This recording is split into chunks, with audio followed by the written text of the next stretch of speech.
Hollywood crazy director Prashanth Varma తన సినిమాల ద్వారా పౌరాణిక కథల పాత్రలను కొత్త తరహాలో ఆడియన్స్కు చెబుతారు.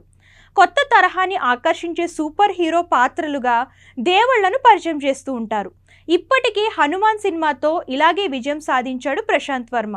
ప్రస్తుతం ఆయన రిషబ్ శెట్టి నటిస్తున్న జై హనుమాన్ చిత్రానికి దర్శకత్వం వహిస్తున్నారు. ఇప్పుడు ప్రభాస్తో కొత్త సినిమా ఒప్పందం కుదుర్చుకున్న ప్రశాంత్ వర్మ పౌరాణిక కథతోనే సూపర్ హీరో తరహా సినిమాను చేయనున్నట్లు తెలుస్తుంది. ప్రభాస్ ఇప్పటికే బాహుబలి, కల్కి సినిమాల్లో సూపర్ హీరో లాంటి పాత్రలు పోషించారు. కానీ ఇప్పుడు ప్రభాస్ పూర్తి స్థాయి సూపర్ హీరో పాత్రను పోషించనున్నాడు.